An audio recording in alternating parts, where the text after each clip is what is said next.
अभी साल कौन सा चल रहा है, पृथ्वी पर डायनासोर कितने हैं, अंटार्कटिका में न्यूनतम तापमान क्या होगा, आपके यहाँ का तापमान क्या है, इन्हीं सब सवालों के साथ में आज हम शुरू करने वाले हैं कक्षा 9 का चैप्टर नंबर 1 संख्या पद्धति। सबसे पहले हम ये जान लेंगे कि हम लोगों को इस चैप्टर में पूरा का पूरा पढ़ना क्या है। प्रश्नावली 1.1 में हम लोगों को पढ़ना है परिमेय संख्याओं के बारे में।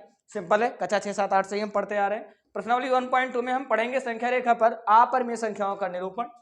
प्रश्नावली 1.3 में हम लोग पढ़ लेंगे वास्तविक संख्या और उनके दशमलव प्रसार क्या क्या होते हैं। प्रश्नावली 1.4 में हम लोगों को पढ़ना है वास्तविक संख्याओं पर संक्रियाएं।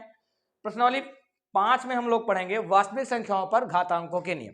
ए की पावर एम, ए की पावर एन हम लोगों ने पढ़ा होगा, है ना। तो इतने ही कुल मिला करके हम लोगों को 5 प्रश्नावलियां पढ़नी है। लेकिन उससे पहले सबसे पहले हम पढ़ेंगे प्राकृत संख्या के बारे में। प्राकृत संख्या को इंग्लिश में बोलते हैं नेचुरल नंबर और अंग्रेजी के कैपिटल एन से इसको प्रदर्शित करते हैं।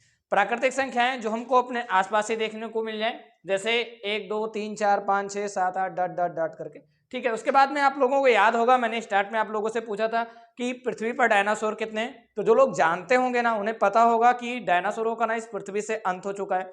तो आप बोलेंगे कि सर एक भी नहीं। लेकिन क्या मैं अगर आपसे पूछूं क्या इसके लिए कोई गणितीय राशि है आपके पास व्यक्त करने के लिए, तो आप बोलेंगे नहीं। तो उस दशा में ना जो मैथमेटिशियन थे उनको जीरो की भी जरूरत पड़ी, तो उन्होंने जीरो की खोज कर दी। जब इन प्राकृत संख्याओं के साथ में ना हम जीरो को भी सम्मिलित कर लेते हैं, तो ये संख्याएं जो होती हैं वो हमारे पास में कहलाती हैं पूर्ण संख्याएं। पूर्ण संख्याओं को इंग्लिश में हम लोग बोलते हैं होल नंबर और अंग्रेजी के कैपिटल डब्ल्यू से इसको हम क्या करते हैं, प्रदर्शित करते हैं।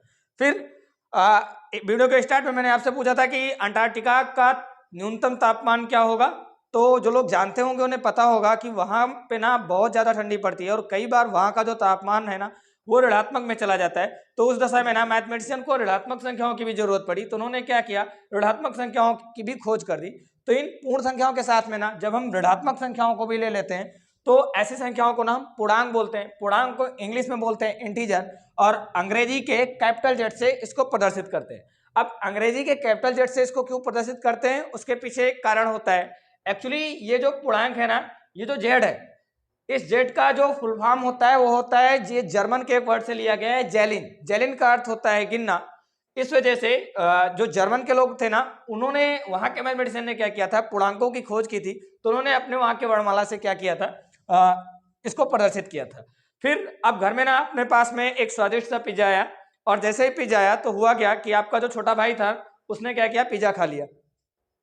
पिज्जा खा लिया, जरा देखिए ध्यान से, ये आपका पिज्जा है, बच्चे ने क्या किया है, पिज्जा खा लिया है। लेकिन अब अगर यदि मैं आपसे पूछूं कि बच्चे ने ना कितना पिज्जा खाया है, तो क्या ये कहना ठीक होगा कि बच्चे ने एक पिज्जा खाया है?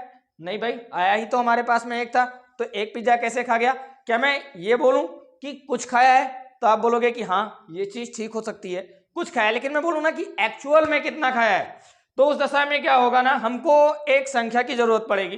तो हम लोग देखेंगे कि एक पिज्जा जो था ना, उस पिज्जा के 6 भाग थे, 1 2 3 4 5 6, और इस 6 में से उस बच्चे ने क्या किया है, एक भाग खाया है, और शेष कितना बच गया है, 5 भाग बच गया है। तो बच्चे ने जो खाया ना वो एक भाग खाया है, किसका, 6 भाग का एक भाग खा लिया है, और शेष कितना बच गया है, 5 भाग बच गया है 6 भाग का। थोड़ा सा हम और समझेंगे यहाँ पे परिमेय संख्याओं के बारे में। परिमेय संख्या को ना इंग्लिश में बोलते हैं रेशनल नंबर और अंग्रेजी के कैपिटल क्यू से हम लोग इसको प्रदर्शित करते हैं। अब अंग्रेजी के कैपिटल क्यू से इसको क्यों प्रदर्शित करते हैं, अभी आगे चल करके मैं आप लोगों को बता दूंगा कि इसको कैपिटल क्यू से प्रदर्शित क्यों किया जाता है। फिलहाल अभी हम यहाँ पे देखेंगे कि ये परिमेय संख्या जो है ना उसकी परिभाषा कहती क्या है। ध्यान से देखिए, ऐसी संख्या जिन्हें पी बाई क्यू के रूप में लिखा जा सके। पहली चीज तो ये, पहली कंडीशन तो ये होती है परिमेय संख्या के विषय में कि संख्या अटे बटे में होनी चाहिए। दूसरी कंडीशन जो है वो ये कह रहा है कि जहां P तथा Q जो है ना वो पूर्णांक होने चाहिए, तथा Q का मान जो है ना वो 0 नहीं होना चाहिए। यानी कि यदि मैं कोई भी पूर्णांक ले लूं, पूर्णांकों के विषय में बात करें ना, तो यहाँ पे हम लोगों ने देखा था, हाँ कक्षा 6 में हम लोगों ने ना पूर्णांकों को संख्या रेखा पर प्रदर्शित करना सीखा था। वो संख्या रेखा किस प्रकार से होती थी हमारे पास में, देखिए एक ऐसी संख्या रेखा होती थी, बीच में हम लोग क्या करते थे, 0 लगा देते थे। इधर जो होता था ना वो हमारे पास में धनात्मक संख्याएं हो जाती थी, और इस साइड में यानी कि लेफ्ट हैंड साइड में हमारे पास में क्या होता था, ऋणात्मक संख्याएं हो जाती थी, -1, -2, -3 और -4। तो कंडीशन जो है वो क्या कह रहा है, देखिए मैं यहाँ पे कुछ उदाहरण ले रहा हूं, और उस उदाहरण से हम क्या करते हैं, चेक करते हैं कि क्या ये सारी संख्याएं जो है ना वो परिमेय संख्याएं हैं या नहीं। सबसे पहले देखेंगे, लिखा हुआ है 3/4, ठीक है। तो यहाँ पे देखिए कंडीशन क्या कह रहा था कि ऐसी संख्या जिन्हें पी बाई क्यू के रूप में लिखा जा सके, तो क्या है पी बाई क्यू के रूप में लिखा हुआ है अटा बेटा के रूप में? आप बोलेंगे कि हाँ बिल्कुल लिखा हुआ है। मैं पूछूं कि क्या पी तथा क्यू यहाँ पे पूर्णांक है, तो आप बोलोगे कि हाँ सर बिल्कुल पूर्णांक है, 3 भी पूर्णांक है और 4 भी एक पूर्णांक है। फिर अगला देखेंगे हम लोग, लिखा हुआ है 1/-2, क्या एक पूर्णांक है? बिल्कुल पूर्णांक है। क्या 2 जो है माइनस का 2 जो है वो भी एक पूर्णांक है? तो हाँ बिल्कुल पूर्णांक है। और बोला है कि q बराबर 0 ना हो, तो देख लीजिए दोनों ही जगहों पर q का मान 0 नहीं है। अब ये क्वेश्चन है आपका, ठीक, ये बेहद इंपॉर्टेंट है, क्वेश्चन पूछा भी जाता है कि क्या 0 एक परिमेय संख्या है? तो आइए इसको चेक कर लेते हैं। हम लोग क्या करेंगे, जिसके नीचे कुछ नहीं होता ना उसके नीचे बटा 1 मान लेते हैं, ये हम लोग स्टार्ट से पढ़ते चले आए हैं। तो हम क्या करेंगे, इसके नीचे बटे में 1 लगा देंगे। अब चेक करेंगे, पहली चीज इसने क्या कहा था कि ऐसी संख्या जिन्हें पी बाई क्यू के रूप में लिखा जा सके, तो देखिए अटे बटे में लिखा हुआ है। फिर कह रहा है जहां पी तथा क्यू पूर्णांक हो, तो पहले देख लीजिए क्या 0 एक पूर्णांक है? बिल्कुल है, क्योंकि यह संख्या रेखा पर प्रदर्शित है। क्या 1 एक पूर्णांक है? बिल्कुल पूर्णांक है। और क्या q का मान 0 नहीं है? तो हाँ बिल्कुल q का मान 0 नहीं है। तो उस दशा में हम क्या कहेंगे कि 0 जो है ना वो भी एक परिमेय संख्या है। फिर हम आते हैं अपरिमेय संख्याओं के बारे में पढ़ेंगे। ऐसी संख्याएं जो परिमेय नहीं है ना, अपरिमेय संख्याएं कहलाती हैं। सिंपल, यानी कि ऐसी संख्या ना जिन्हें हम पी बाई क्यू के रूप में नहीं लिख सकते, वो संख्याएं क्या कहलाती हैं? अपरिमेय संख्याएं कहलाती हैं। अपरिमेय संख्या को इंग्लिश में बोलते हैं इरेशनल नंबर, और अंग्रेजी के कैपिटल आई से हम क्या करते हैं, इसको प्रदर्शित करते हैं।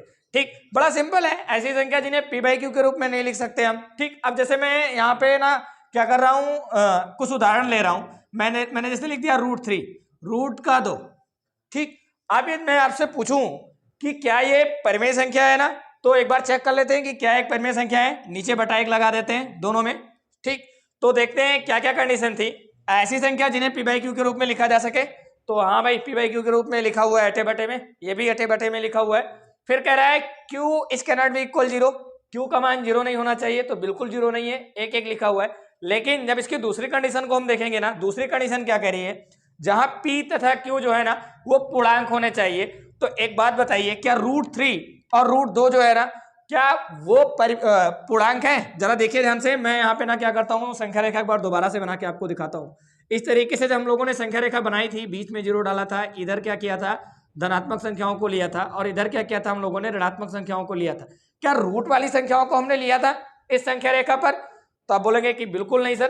तो इसलिए ना ये सारी संख्याएं जो है ना वो हमारे पास में क्या हो जाती हैं, अपरिमेय संख्याएं हो जाती हैं। अब हम लोग ना जल्दी जल्दी में देख लेंगे कि हम लोगों ने पढ़ा क्या क्या है। पहला जो हम लोगों ने पढ़ा है वो पढ़ा है प्राकृत संख्याओं के बारे में। प्राकृत संख्याएं अर्थात 1 2 3 4 दैनिक जीवन में हम जिनका उपयोग करते हैं। जब इन प्राकृत संख्याओं के साथ में नाम 0 को भी सम्मिलित कर लेते हैं, तो ऐसी संख्याओं को हम पूर्ण संख्या कहते हैं। धनात्मक संख्याओं के साथ में जब हम ऋणात्मक संख्याओं को भी ले लेते हैं, तो वो संख्याएं जो होती हैं वो पूर्णांक कहलाती हैं। और इन्हीं पूर्णांकों को जब हम अटे बटे के रूप में लिख देते हैं, जहां पर q का मान जो हो वो 0 ना हो, तो ऐसी संख्या को हम क्या कहते हैं, परिमेय संख्या कहते हैं। और ऐसी संख्या है ना जिन्हें हम परिमेय संख्या के रूप में नहीं लिख सकते, वो संख्याएं हमारे पास में अपरिमेय संख्याएं हो जाती हैं।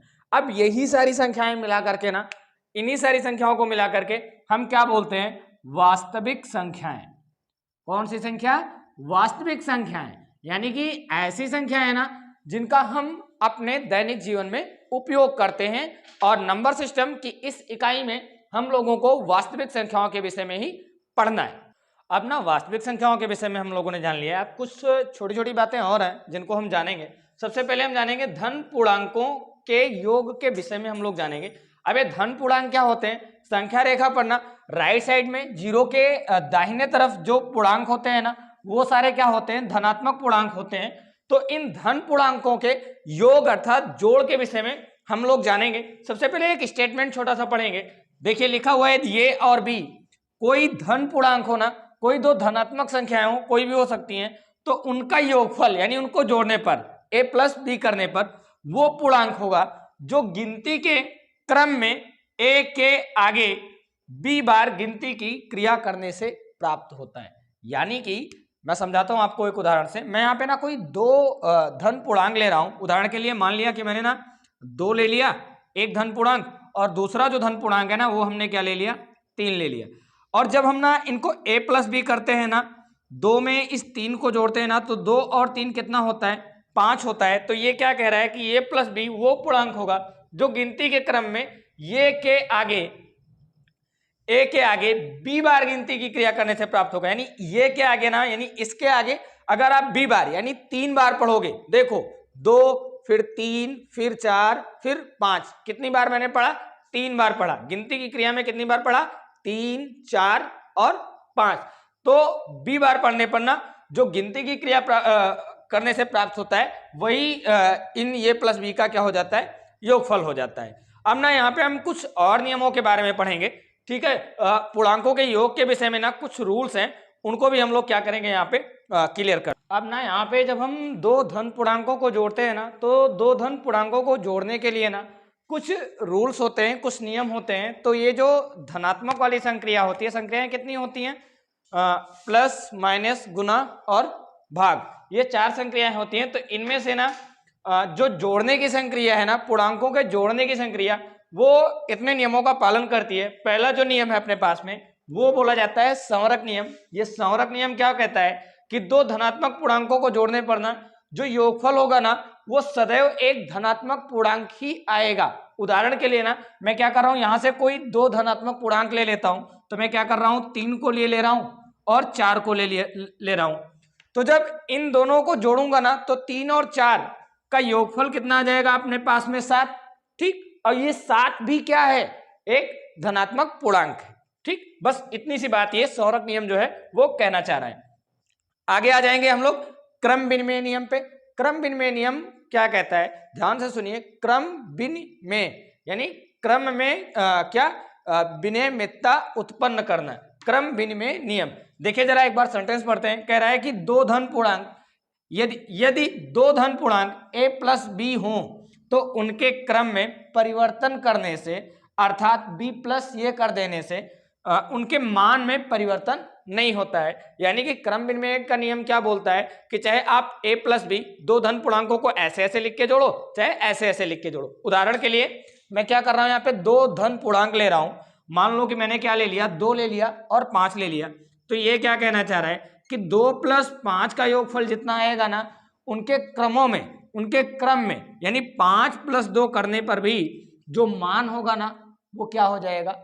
सेम आ जाएगा। चलिए अब देखेंगे कि अगला नियम क्या कहता है। अगला नियम जो है वो अपने पास में साहचर्य नियम है। साहचर्य नियम क्या कहता है कि यदि 3 धन पूर्णांक ये बी तथा सी को जोड़ना होना तो ये तथा बी के योग में सी जोड़ने पर भी वही फल प्राप्त होगा जो ये बी तथा सी को जोड़ने पर प्राप्त होगा।